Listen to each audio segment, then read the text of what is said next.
আসসালামু আলাইকুম এভরিওয়ান, আশা করছি সবাই ভালো আছেন। আজকে আমি আপনাদেরকে কোনো রকম কফি মেকার ছাড়াই কফি শপের মতো ক্যাপাচিনো তৈরি করে দেখাবো। যারা কফি লাভার আছেন, আশা করছি ভিডিওটি তাদের জন্য অনেক হেল্পফুল হবে।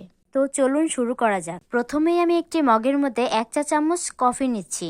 আমি নেসক্যাফে ইনস্ট্যান্ট কফিটি নিয়েছি। আর সাথে নিচ্ছি 2 চা চামচ চিনি আর রুম টেম্পারেচারে থাকা পানি 2 চা চামচ। এখন সবকিছু চামচের সাহায্যে মিশিয়ে নেব। একটু বিট করে করে মেশাতে হবে যাতে কফিটার মধ্যে এয়ার ক্রিয়েট হয়। বিট করে নিতে হবে ফোমি ভাব আসা পর্যন্ত।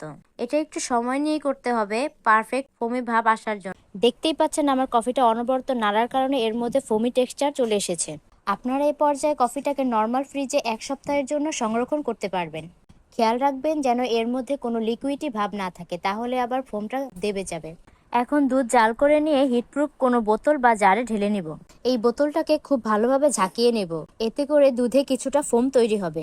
কফি শপে সাধারণত মিল্ক স্টিমার দিয়ে ফোম ক্রিয়েট করে নেওয়া হয়। এখন এক সাইড থেকে দুধটাকে কফির মধ্যে ঢেলে দিচ্ছি।